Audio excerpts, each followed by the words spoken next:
Radha Madhava Kunja Bihari Radha Madhava Kunja Bihari Gopi Jana Vallabha Girivardhari Gopi Jana Vallabha Girivardhari Gopi Jana Vallabha Girivardhari Gopi Jana Vallabha Girivardhari Jasoda Nandana Brajajana Ranjana Jasoda Nandana Brajajana Ranjana Jamuna Tira Vanachadi Tira Vanachadi Jamuna Tira Vanachadi Jaya Radha Madhava Kunja Bihari Jaya Radha Madhava Kunja Bihari Jaya Radha Madhava Kunja Bihari Jaya Radha Madhava Kunja Bihari Jayam Vishnupad Paramahamsa Parivajagacharya Astatarasatasi Srimad His Divine Grace Sri Bhaktivedanta Swami Srila Prabhupada Ki Gaur Pimanandi.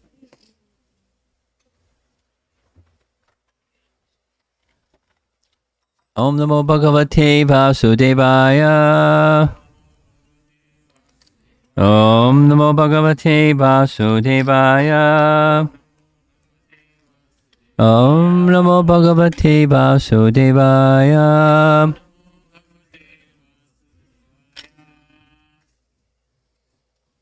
Yesterday evening, we had a nice discussion about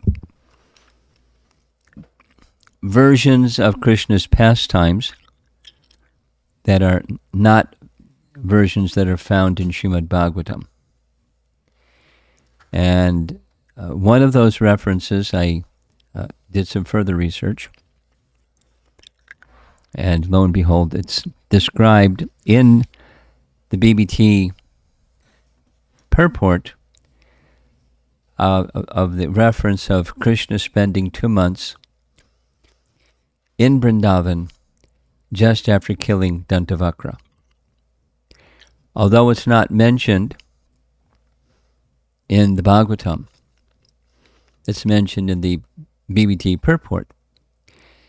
And so something that I neglected to do is here for this evening. The statements of our Acharya, specifically Jiva Goswami writing Gopal Champu, which we're going to be reading from shortly, the first thing this evening. Gopal Champu is filling in details that are not in Padma Purana.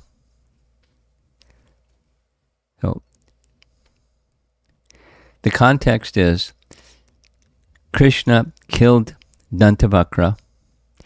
After Krishna killed Dantavakra, which was at the gate of Mathura, he considered, now that my mission, the reason he hadn't gone back, one of the reasons he hadn't gone back to Vrindavan was he was considering, particularly it's described when he was in Mathura, and he sent Uddhava and so forth.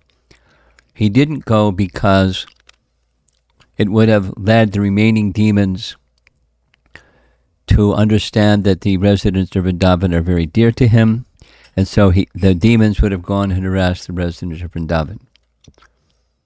So he didn't go back to Vrindavan.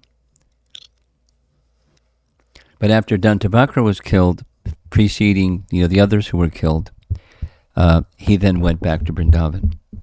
And he spent 2 months. And that's specifically described in Padma Purana. Now, what happened while he was in Padma Purana is not described in Padma Purana. Jiva Goswami describes it. But there's a context for Jiva Goswami to describe it. At least part of what he did. And he Jiva Goswami writes that Krishna, along with all the other residents of Vrindavan, heard the narration of Krishna's pastimes from two of Narada Muni's disciples, Snigdhakanta, Radhakanta, brothers, which we're going to read from. But now here's a reference to all of that. This is Srimad Bhagavatam, BBT translation, 1078-16. Translation. Thus, Lord Krishna, the Supreme Personality of Godhead, the Master of all mystic power, and Lord of the universe, is ever victorious. Only those of beastly vision think he sometimes suffers defeat. BBT purport. Srila Vishwanath Chakravarti gives the following elaborate commentary on this section of Srimad Bhagavatam. So it's 1078-16. If you have access, 1078-16. You have it? 1078-16. Maybe your little handheld device will have access to it. 1078-16. Now, I'm not going to read the Sanskrit, but he gives all the Sanskrit for these Padma Purana references. Concerning the killing of Dantavakra, the Uttarakhanda 279 of the Padma Purana contains further details in the following prose passage. Quote, then, hearing that Shishupal had been killed, Dantavakra went to Mathura to fight against Krishna. When Krishna, moreover, heard of this, he mounted his chariot and went to Mathura. More Sanskrit. Between the two of them, Dantavakra and Lord Vasudeva, there then began a battle at the gate of Mathura that lasted all day and night. Finally, Krishna struck Dantavakra with his club, at which point Dantavakra fell lifeless to the ground, all his limbs smashed, like a mountain shattered by a lightning bolt. Dantavakra achieved the liberation of gaining a form equal to the Lord's. Liberation? A form equal to the Lord's. Sarupya, right? And thus he also achieved the Lord's eternal supreme abode, attainable by perfect yogis, which bestows the happiness of everlasting spiritual bliss. Again, Sanskrit. So it was that Jai and Vijay, apparently because of being cursed by Sanaka and his brothers, are actually to facilitate the Supreme Lord's pastimes, descended to this material world, and in 3 consecutive lifetimes were killed by the Lord himself. Then, at the completion of these 3 lifetimes, they attained liberation. That's the Sarupya. They went back to being Jai and Vijay.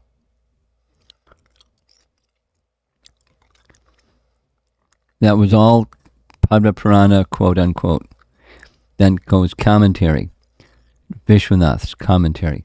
In this passage of the Padma Purana, the words Krishnas to touch Trutva, or when Krishna heard this,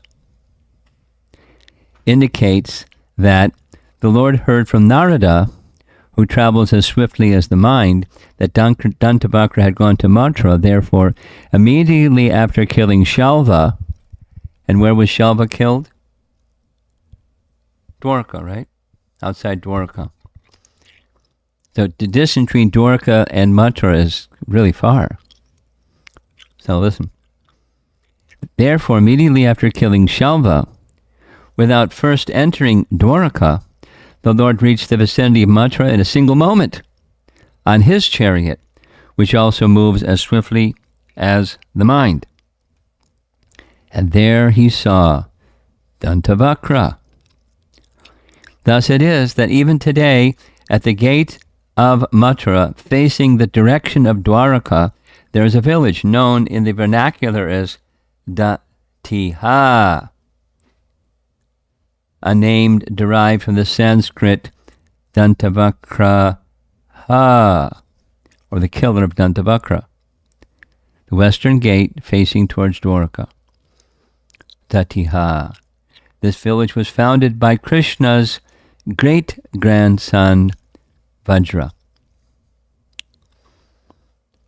In the same section of the Padma Purana, these statements follow. Gives the Sanskrit. After killing him, this is quote, translation, after killing him, or Vidurata, Krishna crossed the Yamuna. So he was in Mathura, then he went to Vrindavan.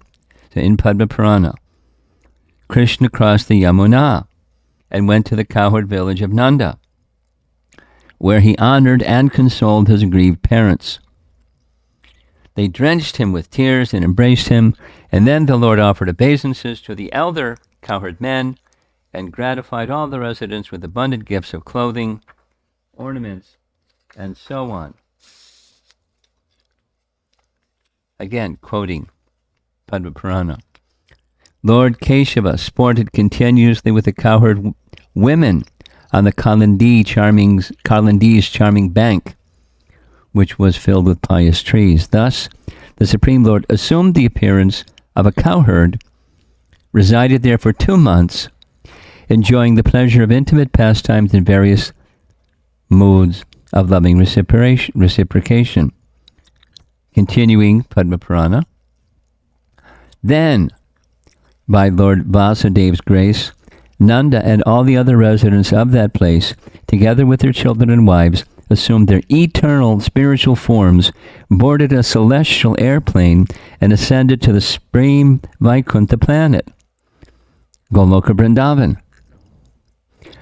Lord Krishna, however, after bestowing on Nandagopa and all the other inhabitants of Braja his own transcendental abode, which is free from all disease, he traveled through the sky and returned to Dwaraka as demigods chanted his praises. End of Padma Purana quote. Now, Krishna had to wind up his pastimes in Dwaraka also. So that was the plan. That's what we're reading. The Uddhava Gita is just preceding the departure of the residents of Dwaraka. It all fits together. Srila Rupa Goswami comments as follows on this passage, the Padma Purana passage we just recited. Since Drona, who's Drona? Who's Drona? He's a Vasu who descended to become a partial expansion of Drona in the heavenly planets, entered into the body of Nanda to become parent of Krishna. So Drona had to go back, so he went back.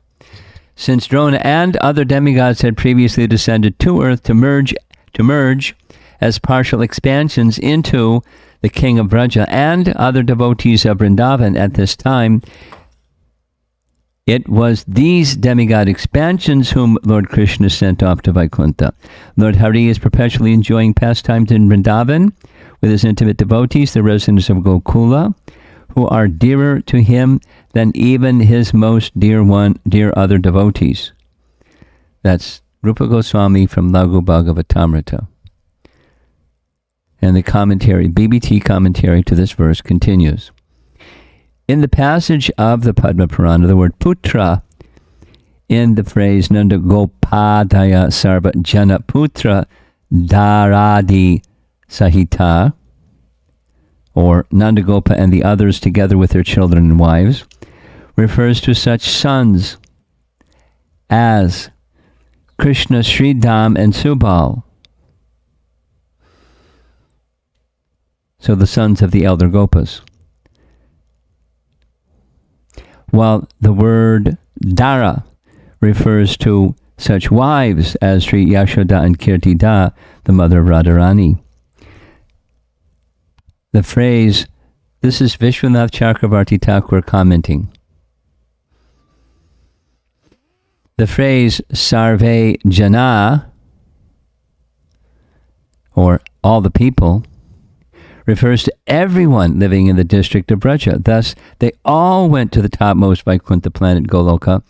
The phrase Divya Rupa Dhara indicates that in Goloka they engaged in pastimes appropriate to demigods, not those suited to humans, as in Gokula. In Gokula they were behaving like humans, and otherwise they're behaving like devas. Just as during Lord Ramachandra's incarnation, the residents of Ayodhya were transported to Vaikuntha in their self-same bodies, so in this incarnation of Krishna, the residents of Braja attained to Goloka in theirs. And we're not done yet. So it's just a follow-up on yesterday's discussion. Paragraph. Lord Krishna's journey from Dwarka to Braja is confirmed by the following passage of Srimad Bhagavatam 1:11-19. So those of you who are familiar with Bhagavatam, the earlier parts of Canto 1, 1:11-19, Krishna is going from Hastinapur to Dwarka, right? Gives the Sanskrit. Oh, Lotus-eyed Lord, whenever you go away to Mathura, Vrindavan, or Hastinapur, to meet your friends and relatives, every moment of your absence seems like a million years. This is Dwarka resident speaking to Krishna. So he did go from time to time to other places, including Vrindavan.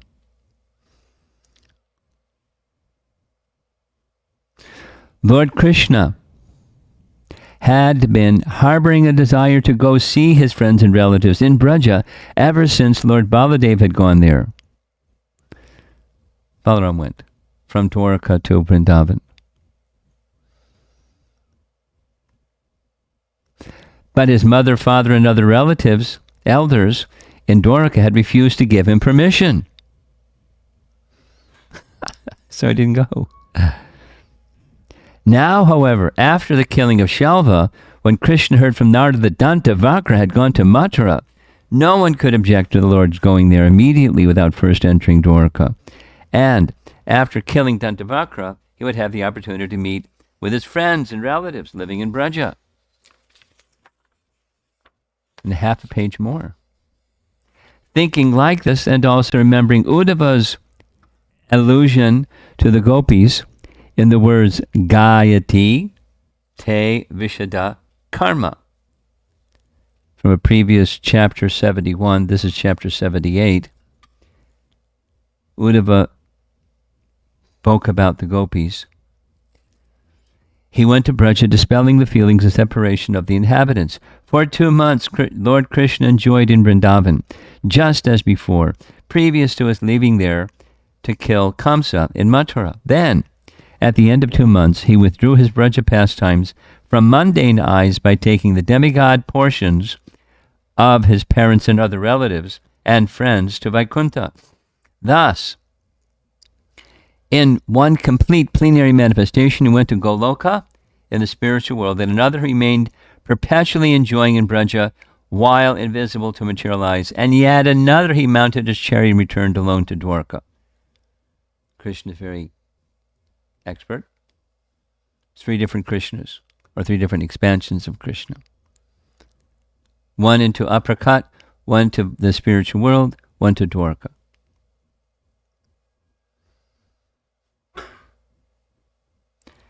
The people of Shaurasena province thought that after killing Dantavakra, Krishna had paid a visit to his parents and other dear ones and now was returning to Dwarka.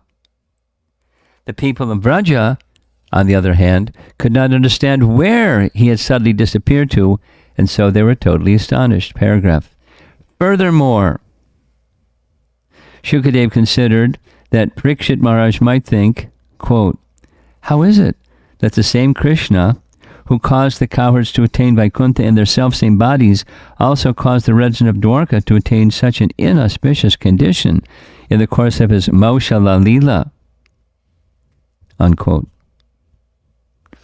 Thus, the king, Parikshit, might consider the arrangement unfair because of his own affinity for the Adus. That is why Shukadev did not allow him to hear this pastime. Got it?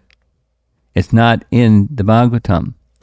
It's not expressed by Shukadev to Parikshit in the Bhagavatam, because Shukadev didn't want Parikshit to be disturbed. How could he be so kind to the Brijbasis and so apparently unkind to the residents of Dwarka? He didn't want his mind to be disturbed, so he did narrate it. That's what Vishwanath is saying.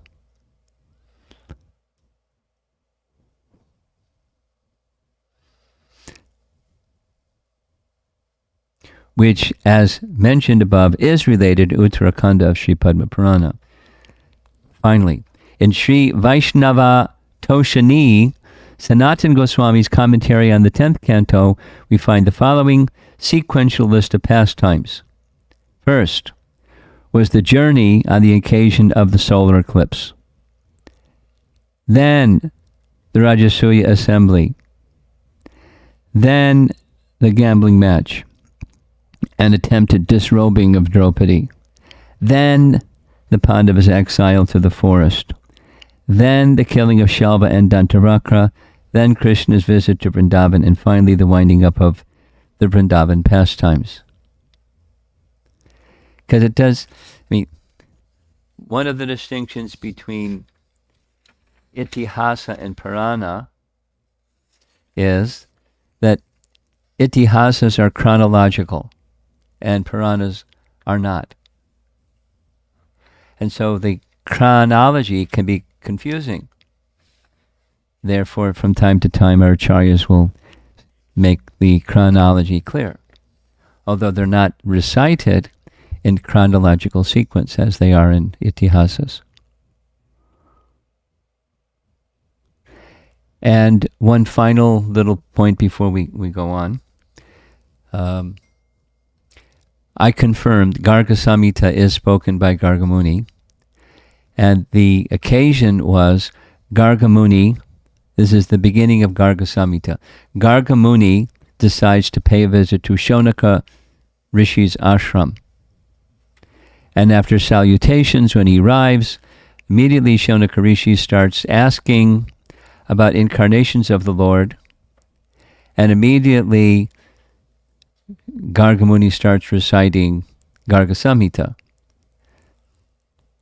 He describes the visit of Narada to King Bahulashva, and then the discussion between Narada and Bahulashva, and that's what Garga Samhita is.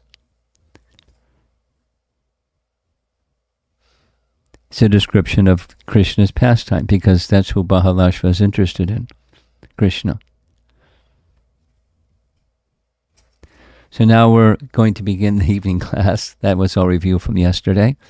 And the evening class is a summary of this chapter 15.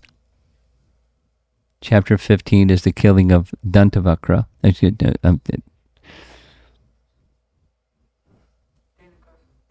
Dhenukasura, thank you. So the beginning is Snigdhakanta speaking about this pastime.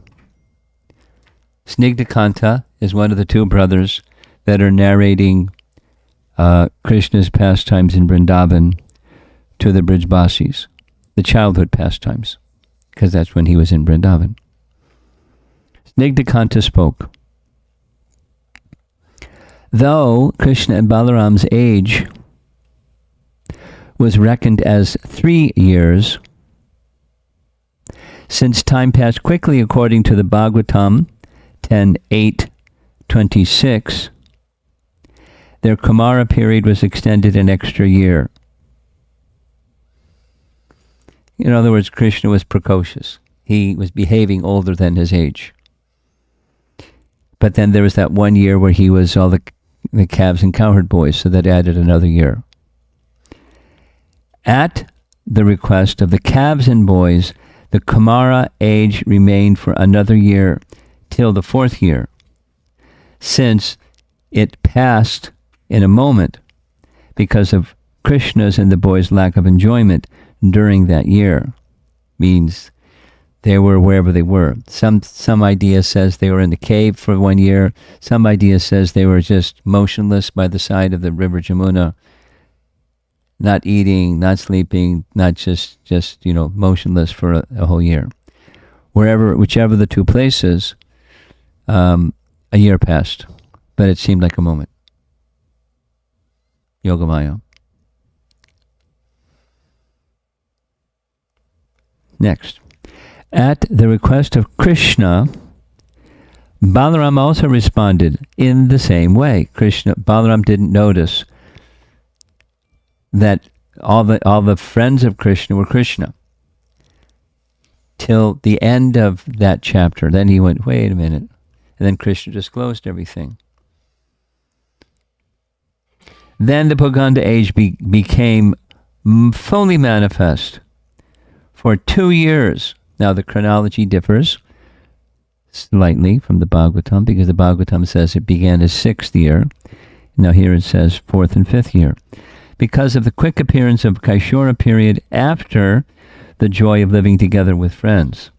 We will speak of this after the killing of Dhenuka. Thus, mention of time passing quickly is appropriate in the Bhagavatam. So, time passing quickly reference within Gopal Champa was spoken by Snigdhakanta is 10:13:40. That's just before the prayers of Brahma, right? The end of chapter 13. This is the translation of 10:13:40. When Lord Brahma returned after a moment of time had passed, according to his measurement, he saw that although by human measurement a complete year had passed, Lord Krishna, after all that time, was engaged just as before in playing with the boys and calves, who were his expansions. Unquote. And then the verse for this evening's discussion, that's 10:15:1. Quote, when Lord Rama and Lord Krishna attained the age of Puganda 6, while living in Vrindavan, the cowherd men allowed them to take up the task of tending the cows. Engaging thus in the company of their friends, the two boys rendered the land of Vrindavan most auspicious by imprinting upon it the marks of their lotus feet. Unquote. That's where we ended yesterday, if you remember. 10:15:1. Now, Snigdhakanta said, we will begin this topic. We will return to this topic. When Krishna and Balaram, attracting the minds of all, played in this way, the 5th year, the last year of Komara, finally arrived. So he's flipping back and forth between Snigdhakanta, or Jiva Goswami is writing, flipping back and forth between the Bhagavatam's narration of Krishna's age and Snigdhakanta or Jiva Goswami's narration of Krishna's age. And the distinction between the two is not how much time has passed, but the Acharya's comment, Krishna was precocious. He appeared to be older than he really was. Not just by physical stature, but all other considerations. Just for example, what's the standard age when children begin to crawl, and then the standard age when children begin to walk or toddlers? Krishna was way ahead of all the other children, age-wise. So he was aging more quickly than, for some reason, transcendental reason. He was eager for his pastimes.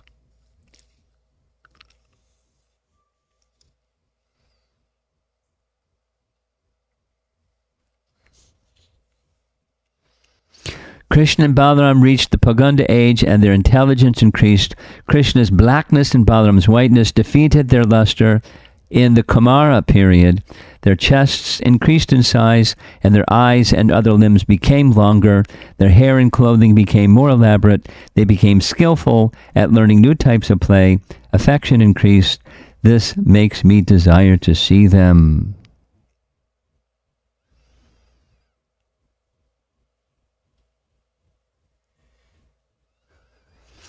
Okay. That's Gopal Champu. And now we're going to continue with discussing one more little reference to 10:15:1 that's described in a later chapter. No, excuse me, an earlier chapter. Chapter 11. It's the childhood period of Krishna, Bala age. In this way, Krishna and Balaram, acting like small boys and talking in half-broken language, gave pleasure to all the inhabitants of Braja. In due course of time, they became old enough to take care of the calves. That's when they were 3. And that's the verse. Here's the commentary.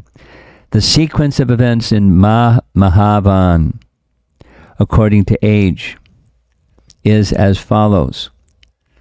Killing Putana, breaking the cart, name-giving ceremony, crawling, walking, killing Trinavarta, first showing of the universal form, dancing for the gopi, buying fruit, pulling the calves' tails, eating dirt, second showing of the universal form, stealing yogurt, being bound to the mortar, Yashoda calling the boys for lunch, and entering Vrindavan.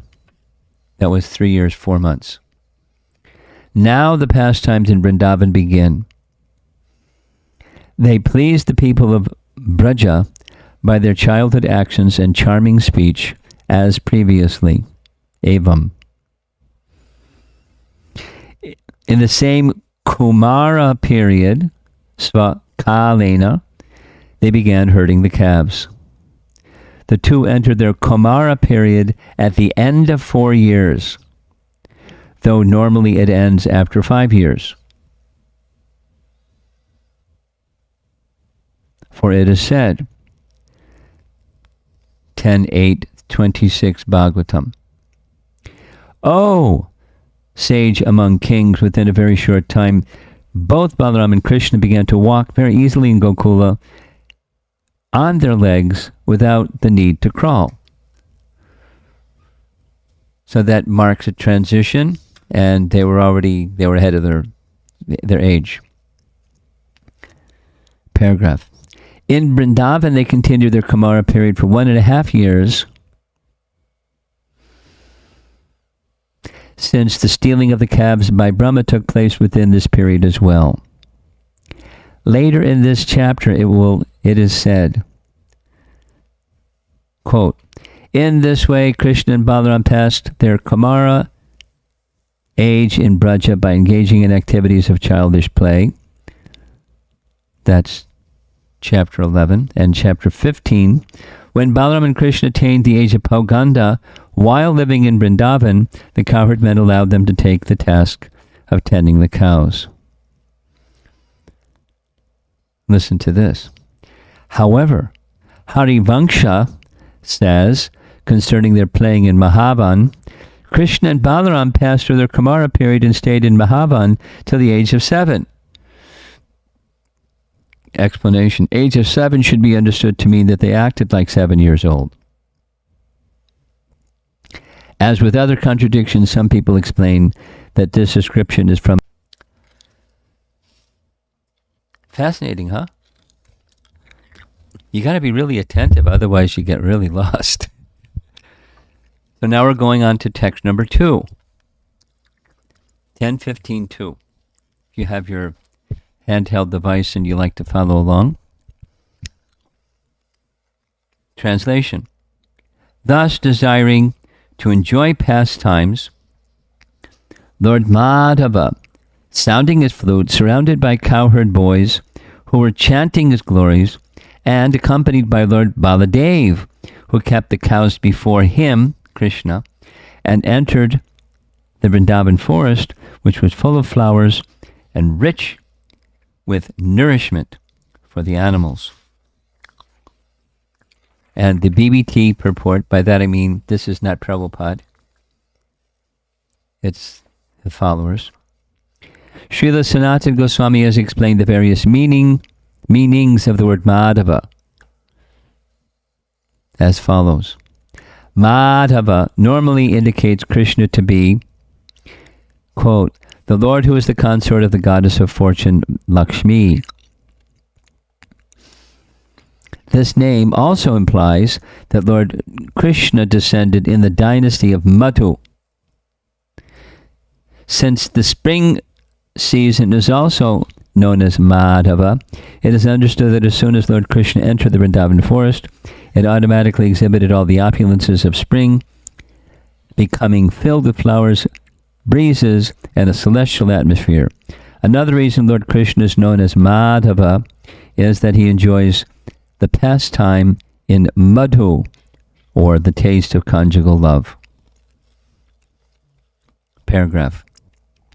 Lord Krishna would loudly sound his flute as he entered the forest of Sri Vrindavan, thus giving inconceivable bliss to all the residents of his hometown, Brajadam. These simple pastimes of playfully entering the forest, playing on the flute, and so forth were performed daily in the spiritual land of Vrindavan. Commentary by Vishwanath. Krishna entered Vrindavan, which was nourishing for the cows. The letter A combined with Vishat, so Avishat means entered, means that he completely entered the forest of Vrindavan, that is, with great absorption.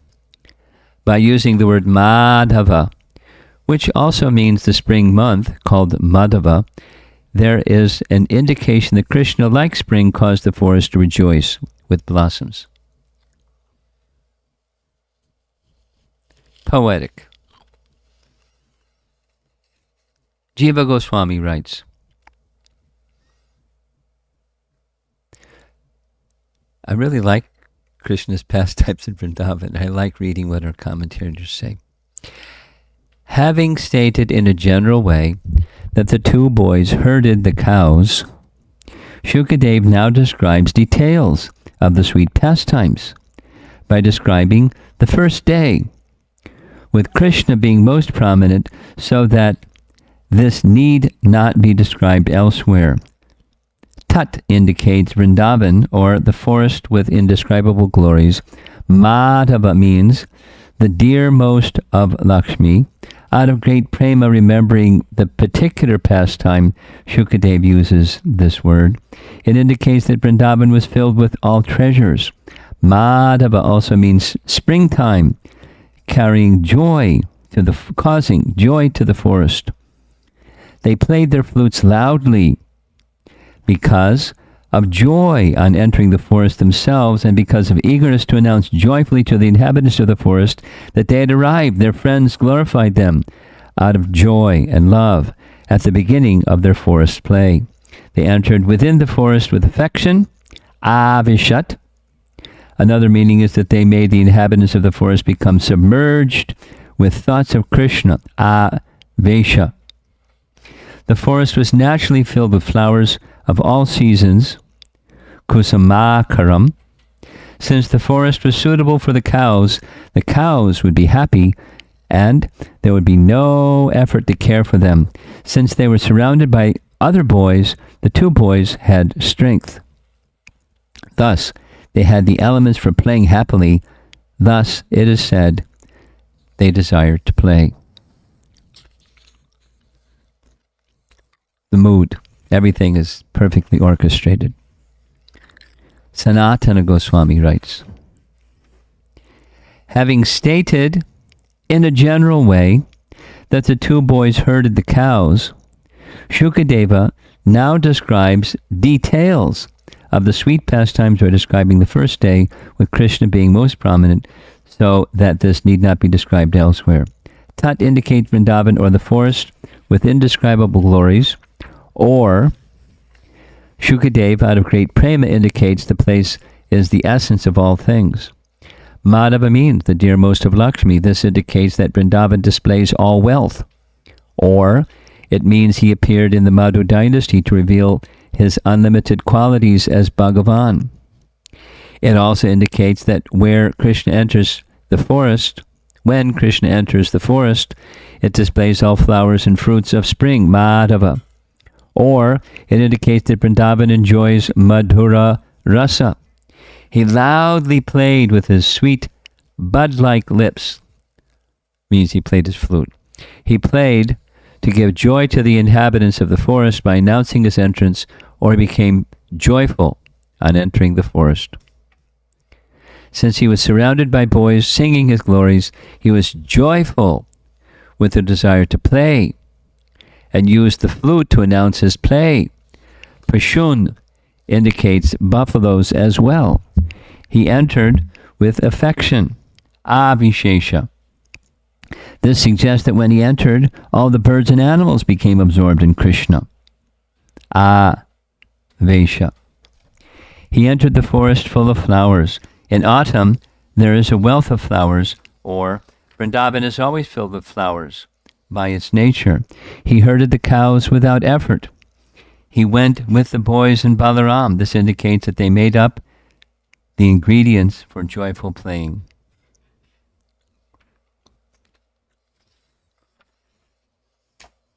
And there's a similar, very joyful short description, text 3. The Supreme Personality of Godhead looked over that forest which resounded with the charming sound of bees, animals, and birds, and which was enhanced by a lake, whose clear water resembled the minds of great souls, and by a breeze carrying the fragrance of 100-petaled lotuses. Seeing all this, Krishna decided to enjoy the auspicious atmosphere. Purport. Lord Krishna saw that the Vrindavan forest was giving pleasure to all the 5 senses. The bees, birds, and animals made charming sounds that brought sweet pleasure to the ears. The wind was faithfully rendering service to the Lord by blowing throughout the forest, carrying the cool moisture of a transparent lake, and thus giving pleasure to the senses of touch. By the sweetness of the wind, even the sense of taste was being stimulated, and the fragrance of the lotus flowers was bringing pleasure to the nostrils, as the entire forest was endowed with heavenly beauty, which was giving spiritual bliss to the eyes. Srila Vishwanath Chakravarti Thakur has thus explained the significance of this verse. And here's what Vishwanath says. Seeing that forest, which gave joy to the 5 senses, he desired to play. How did the forest give joy to the 5 senses? Bees humming sweetly, the deer and the birds singing melodiously gave joy to the ear. Vrindavan was served by gentle, cool breezes, scented with lotuses, which took shelter of lakes filled to the brim with cool, sweet-tasting water, like the minds of great devotees. The coolness gave joy to the sense of touch. The sweetness gave joy to the tongue. The fragrance gave joy to the nose. And the beauty of the lotuses gave joy to the eyes.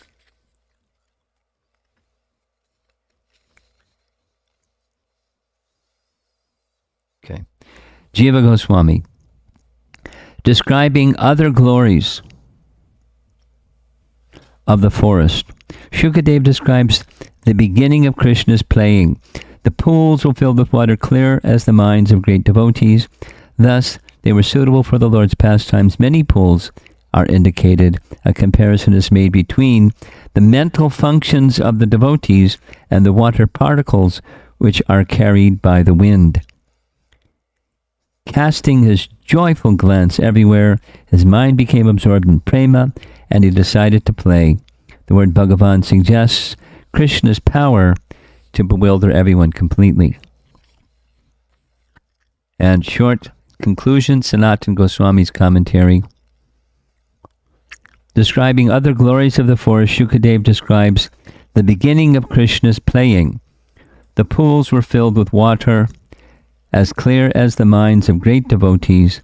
Thus, they were suitable for the Lord's pastimes. Many pools are indicated. Glancing everywhere, seeing the glories of the forest which was being served by the wind, just as a person serves a great master, he began to absorb his mind with affection on enjoying in order to display his qualities as Bhagavan. For that reason, the word Bhagavan is used.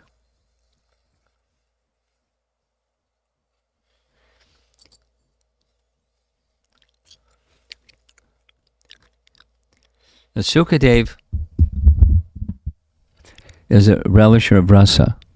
He's a perfect narrator of the Bhagavatam because of his ability and propensity to relish rasa, because the pastimes of Krishna are filled with rasa. A nice way to say the same thing is upon deep study of the Bhagavatam, and certainly also hearing from Chaitanya Mahaprabhu, Rupa Goswami reached the conclusion that the spiritual world is simply an ocean of rasa, bhakti rasa, and thus bhakti rasamrita sindhu. And so hearing the Bhagavatam is also an experience or an opportunity for experience of rasa. And then, all of these things that we're hearing from this section, they're stimulations for ecstatic love. You know the science a little bit. Udipan is this term that Rupa Goswami uses. Udipan it's in drama and dance. It's a Sanskrit term that indicates stimulation of ecstatic love. Just hearing, we're just sitting in a living room here, just hearing. But the potency is there, whether we recognize it or not. Depending upon spiritual elevation, we'll recognize it or not. But it's awakening attraction for Krishna in a particular mood of love. And the mood of love in this case is Krishna enjoying pastimes with the forest of Vrindavan. It's just certainly, the cowherd boys. And it's certainly also the cows. But it's, everything. As he glances, he's stimulating the ecstatic love of the forest of Vrindavan. The birds and the this and the that. I mean, they're creating an atmosphere that's soothing to him, and he is creating an atmosphere that's stimulating them. And so they, in a stimulated spirit, they become stimulated. They enhance his joy. And they enhance his, because it's a certain age, and he's with a certain group of his devotee friends, so it's playful time. It's not new this is chapter 15.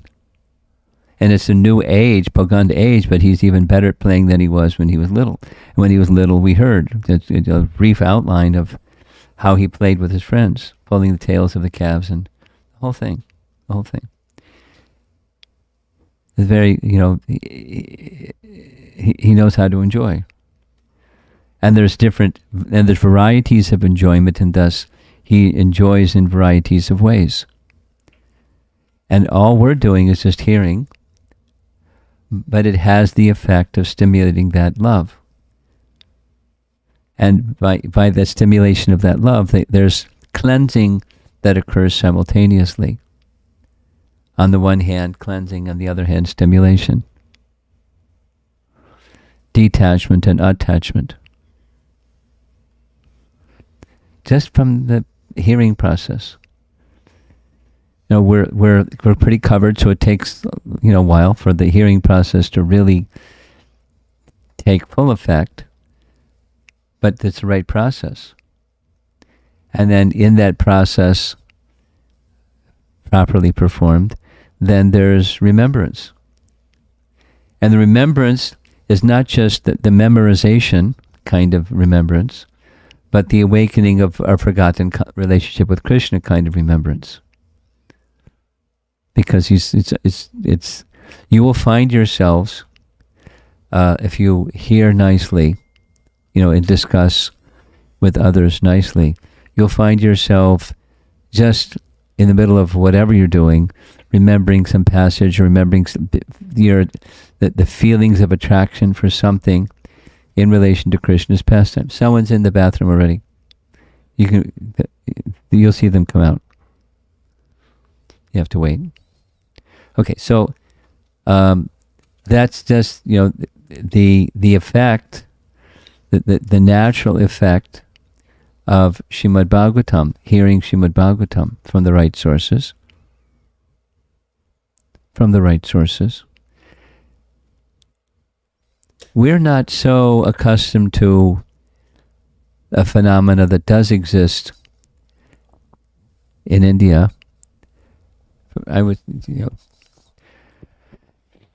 From time to time when Prabhupada would lecture, he would make some specific remark about specific persons in Vrindavan that do specific things.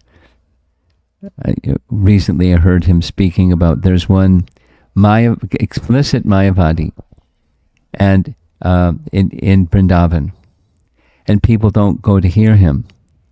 So he started reciting Bhagavatam. People like the Bhagavatam. So he'd recite it and interpret it in a mishmash way. And Prabhupada was really irritated. It's, calling him a cheater and so many things. Because it is. Because the Bhagavatam is very clearly Bhagavan. Anyway, when it's not in the cheating manner, but in the proper manner, there's potencies in this message. Just like there's potencies in Kirtan. You young family members here who like to play mridanga and sing in Kirtan, there's spiritual potency. So doing those spiritually potent activities from the early stages of life is very nice, and it's a head start in the purification process. For some of the rest of us, we haven't begun until much later. So you guys are way ahead of us. It's a great opportunity to be brought up in a devotional atmosphere, or at any stage to be in a devotional atmosphere when the hearing and chanting is at the center, and the activities are surrounding those hearing and chanting activities. Say it negatively. Where would we be if we didn't have this? It's not a pleasant thought to think where we would be.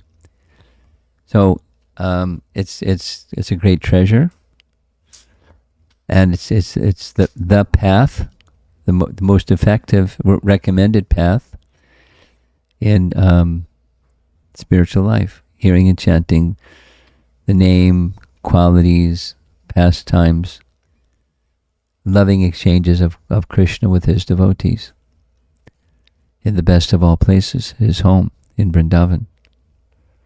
Very, very special opportunity. So let's see if there's some discussion. We covered a lot of ground. Maybe there'll be some questions on all of this.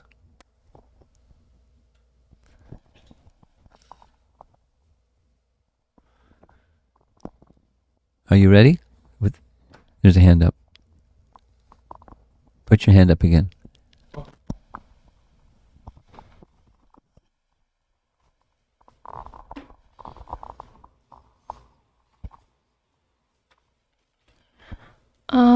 So it seems like Hare Krishna Maharaj. So it seems like most demons, they have like some sort of like past, which allows them, like even if they're like demons, to Speak directly into the microphone. Okay. It's hard to hear you. So it seems like most demons, they were, if they're killed by Krishna, they have like some sort of like past that allow them to do that. But then there are like some who like are liberated, like it's only out of like mercy. So I was wondering, like, if somebody is liberated with mercy, then like what about their like free will? Since we all have free will if we want to go back to Godhead or not. I've as a question, I've often pondered. Okay. I like the question. Okay. Thank you. Did you get the question? There are persons who, in their past, they had some Krishna connection. They get liberated. They go back to the spiritual world. Okay, fine.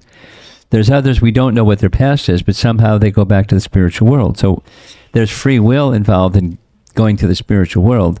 What's the role of the free will if they're killed by Krishna and they get liberation? Where does that fit in? The free will, love for Krishna element. Clear?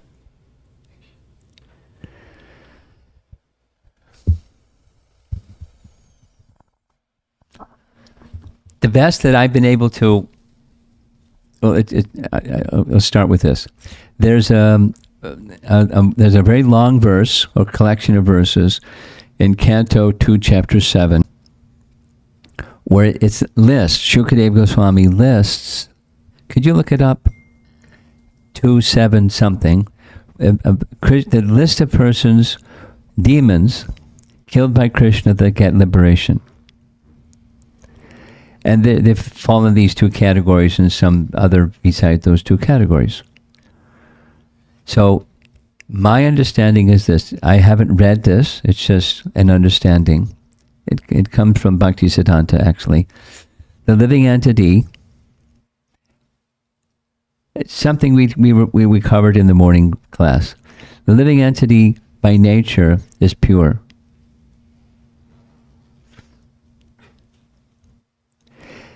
We heard in the morning class. There's no question of the soul, in one sense, being liberated, becoming liberated, because the soul is already liberated, eternally pure. So when killed by Krishna, that eternally pure condition is restored. Squeaky clean. It doesn't require sadhana, because that's one option, sadhana, and you must consistently choose over a prolonged period of time to be with Krishna, and then bhakti awakens and you go to Krishna because you've chosen like that in a consistent manner. That's sadhana siddhi. And kripa siddhi is this kind. So the question is, where does free will come in? So when the covering is removed, because what's the covering? It's forgetfulness of Krishna. We've been discussing it in the morning class, and I'm going to be discussing it in the Festival of Holy Name also. It's a key part of our sadhana. We're not waiting for kripa siddha. We're practicing sadhana, and we have to restore that original healthy condition by practice. But supposing it's mercy, kripa siddha. So that the healthy state of choosing Krishna is restored.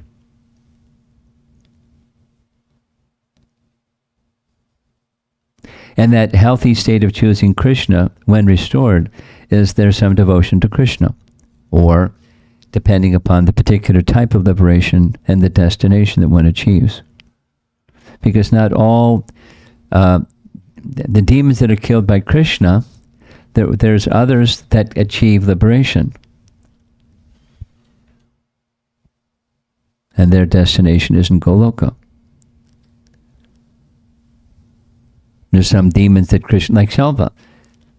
It wasn't in Dwaraka, it was outside Dwaraka. So he achieved liberation because he was killed by Krishna. So the specific question, what about the free will factor? It's restored. That's my understanding. The natural condition of the soul is restored.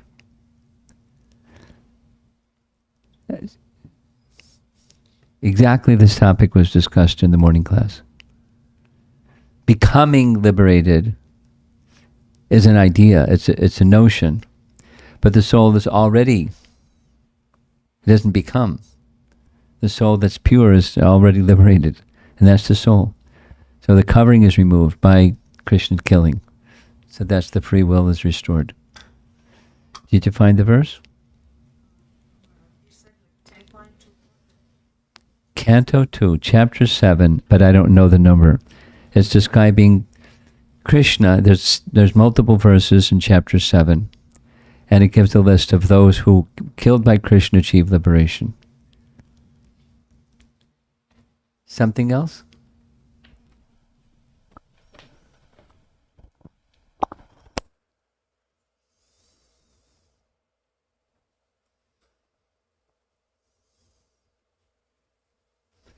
I guess you're on, huh? No, nothing online. Okay, over here.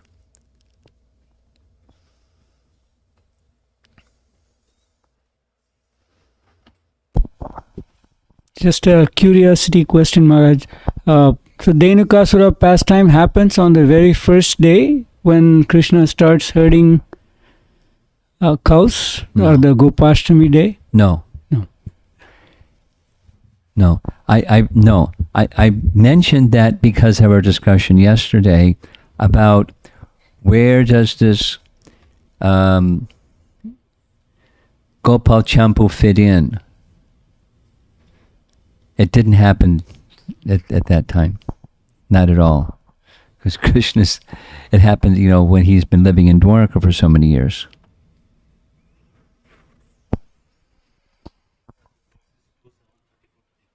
Okay. Could you give me your handheld device and I can read it out loud? I have got a microphone. Okay. So 2.7.34, all demoniac persons like Pralamba, Dhenuka, Baka, Keshi, Arishta, Chanura, Mushtika, Kuvalyapita, elephant, Kamsa, Yavana, Narakasura, and Pondraka. Great marshals like Shalva, Dudvita monkey, and Balvala, Dantavakra, the 7 bulls, Shambhara, Vidurata, and Rukmi, and also great warriors like Kamabhoja, Matsya, Kuru, Srinjaya, and Kekaya would all fight vigorously, either with the Lord Hari directly or with him under his names of Baladev, Arjun, Bhima, etc. And the demons thus killed would attain either impersonal Brahmajyoti or his personal abode in the Vaikuntha planets. And there's a long purport. That's the verse. Our acharyas comment on this a whole bunch. And it's so Krishna, Balaram, or his devotees like Arjuna and Bhima, killed by them on Krishna's behalf,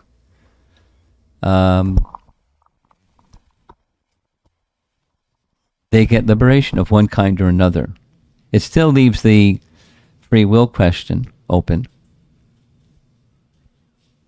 And it specifically says, not here, but elsewhere, those killed by other forms of the Lord, they do not achieve liberation. What it says in some places is there's a heavenly planet or heavenly realm, heavenly part of the heavenly realm. It's called Vira Svarga, where Vira, the valiant, heroic Kshatriyas killed, go. That's where they go. Other than killed by Krishna.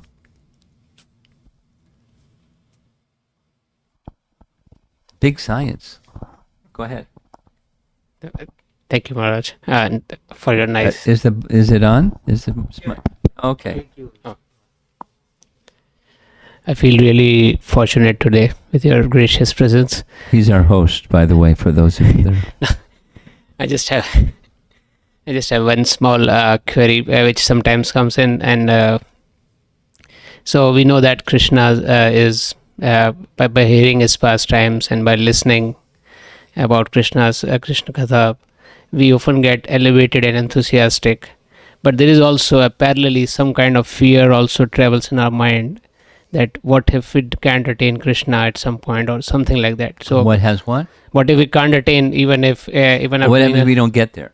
what if we don't get there yet? That kind of fear sometimes also we feel that it's parallelly moving in our mind along with that, and sometimes that fear supersedes our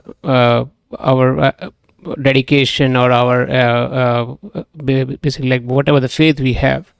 So and it's quite natural that at that moment we forget we forget Krishna, definitely. Maybe not completely forgetting Krishna, just that the thought that is there, which is keeping us enthusiastic or something like that, doesn't, we feel that it's not no longer there. We hear something again, it comes in our mind. So at that moment, what should be the best practice? It's basically the lack of sadhana which is causing this, or is it something which is some kind of aparadh or something like that we can feel of, that we can take care of, so that we can have that constant thought in our mind about Krishna consciousness, and we remain in Krishna conscious most of the time. I'm not sure I'm able to express that clearly. Well, you're asking not why, you're asking what to do. Right. Why? Why is it there and what to do? Yes. Okay. Yeah.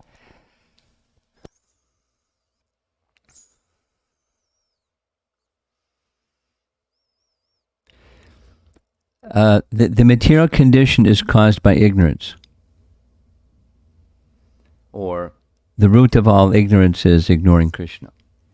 We wouldn't be here if it weren't for ignoring Krishna. We're here because of ignoring Krishna. So I say it forwards or backwards. So there's that experience, the cause is residual effect of that ignoring Krishna disposition that brought us here to begin with.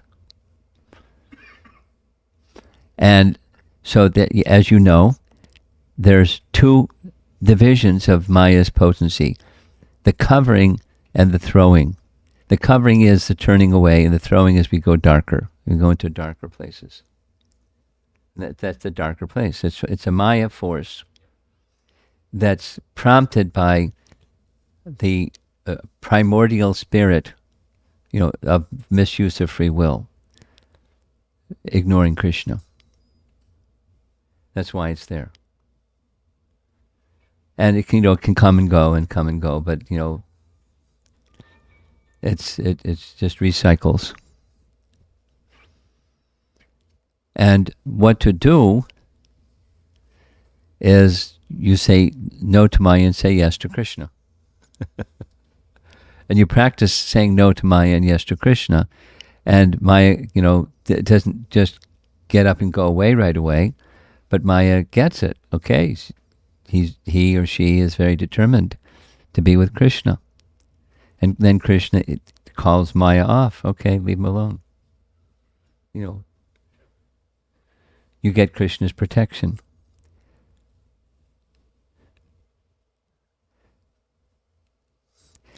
Another way of it's saying the same thing from another perspective, but fear arises due to, according to the Bhagavatam, due to absorption or abhinivesh in the material conception of life, which the basis of that is forgetting Krishna, the primordial choice of ignoring Krishna. But when we ignore Krishna, we're absorbed in what's not. We're absorbed in the illusory conception of being separate from Krishna. And that's the root cause of fear. Bhayam dutiyam abhinivesha taksyat. And then you forget yourself, you forget Krishna, you forget, that when there's darkness, there's no light. When there's light, there's no darkness. You turn on light. So when you feel that fear, that's the cause, you turn on the light. You take, okay, I don't want that option, that's for sure. So let me not yield to ignorance and let me go to the light. And then where there's light, there's no darkness. It's impetus. The fear can be an impetus to go more strongly to Krishna. When danger comes, pious people call out to God.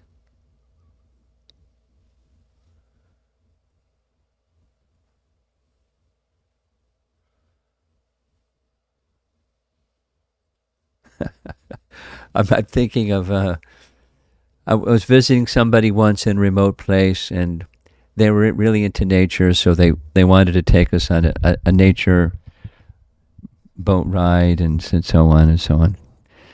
So that the young girl, there was a young man, a young woman who were the guides, and she was telling the story. When I was growing up, I was with my mom, and we saw an elk crashing. We heard, and then the elk a moose went crashing through the forest and across the path and through the other side. We're wondering, what's going on? And we saw what was going on. There was a bear chasing the moose. And as soon as we saw the bear, we started to run, which is what you're not supposed to do. But they started to run. And as they ran, her mom, she said, my mom couldn't run as fast as I could. So I was running back to the house. And my mom was, the bear was catching up to my mom. Fear, right?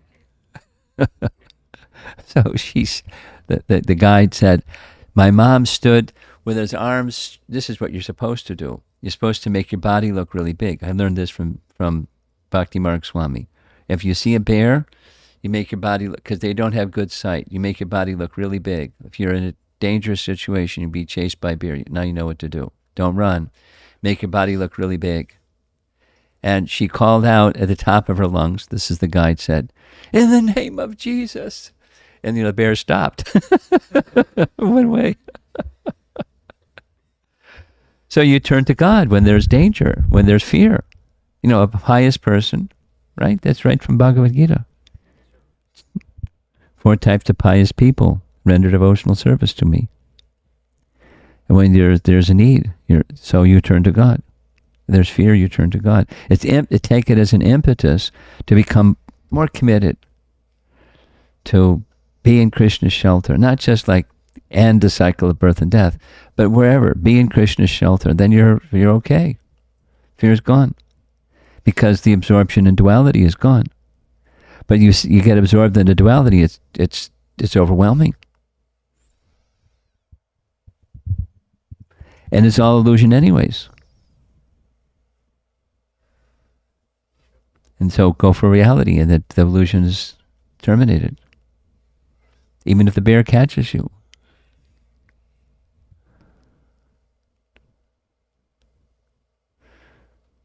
Okay. Online? Nothing. Oh, we have something in the room here. Hare Krishna Maharaj. I liked the way you read all those purports by different acharyas, and I was amazed to see all the acharyas' purports are like almost similar except a few differences. That's awesome. Okay. I want to just ask this one more question on liberation. Sorry about it. Okay.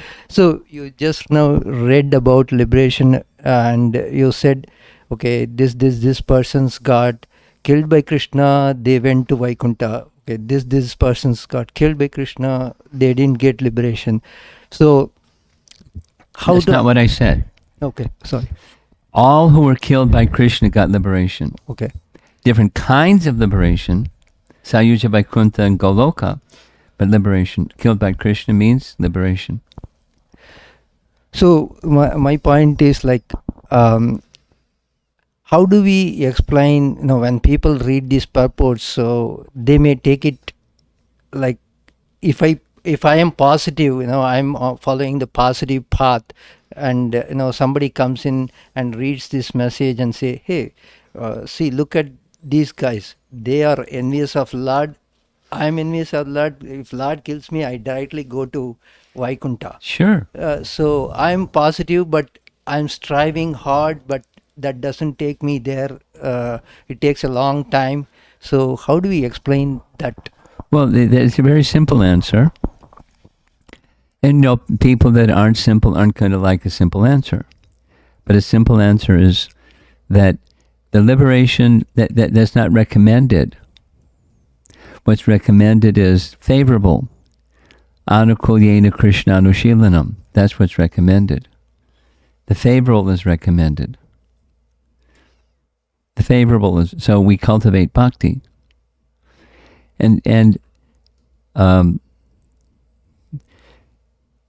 So if there's some inimical residual tendency inside the person who you're speaking about, who you're talking to, saying, hey, I've got these tendencies too, that's the fact that we have such tendencies is the reason that we're here. And the way to eradicate them that's recommended is favorable. So cultivate the favorable. Now, if they say, yeah, but, then they can go on saying the yeah, but that's what they become liberated. How do we know that? Because that's what Scripture says. Scripture also says act favorably. So we do the favorably. However long it takes. That's how long it takes. And if Krishna wants, he can make an exception to come along and bonk us and we get liberated. Okay, microphone for over here.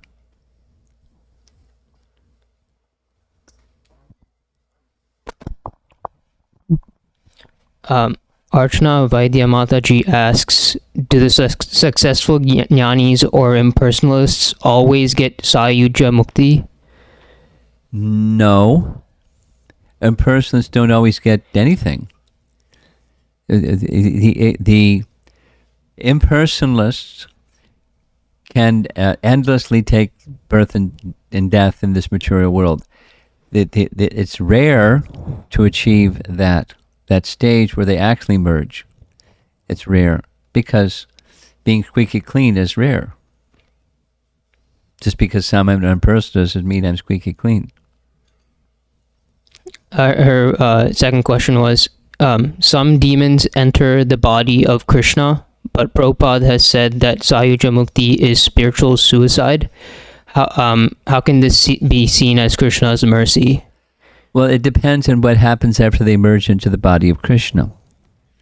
For example,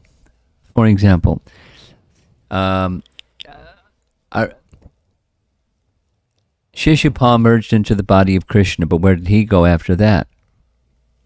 Shishupal went back to the gates of Vaikuntha. There was a stopover to merge into the body of Krishna. Or Aristasura.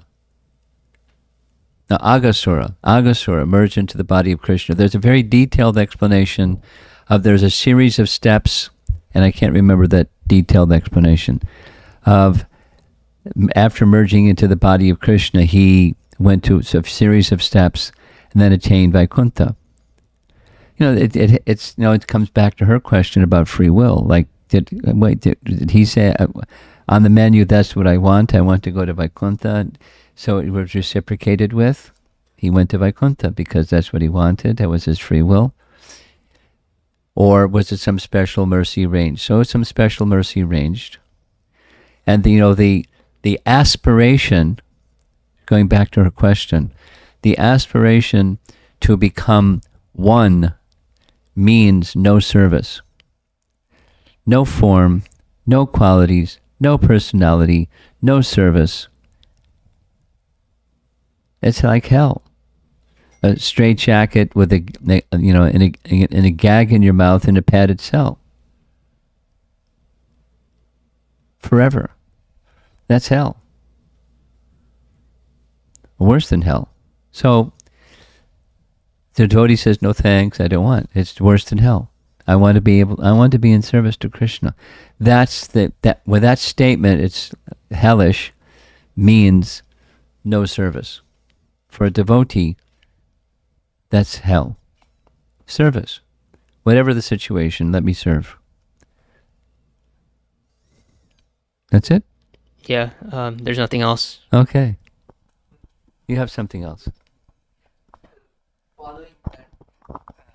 That you said just now.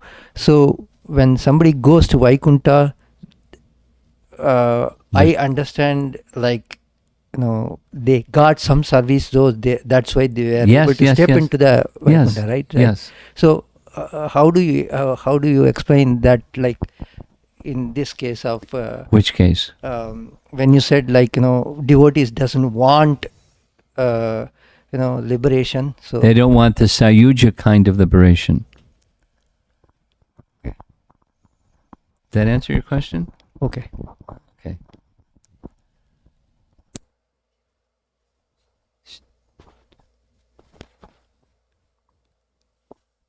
You have something? No? You just wanted the microphone back. Okay. Okay. Srila Prabhupada ki jai.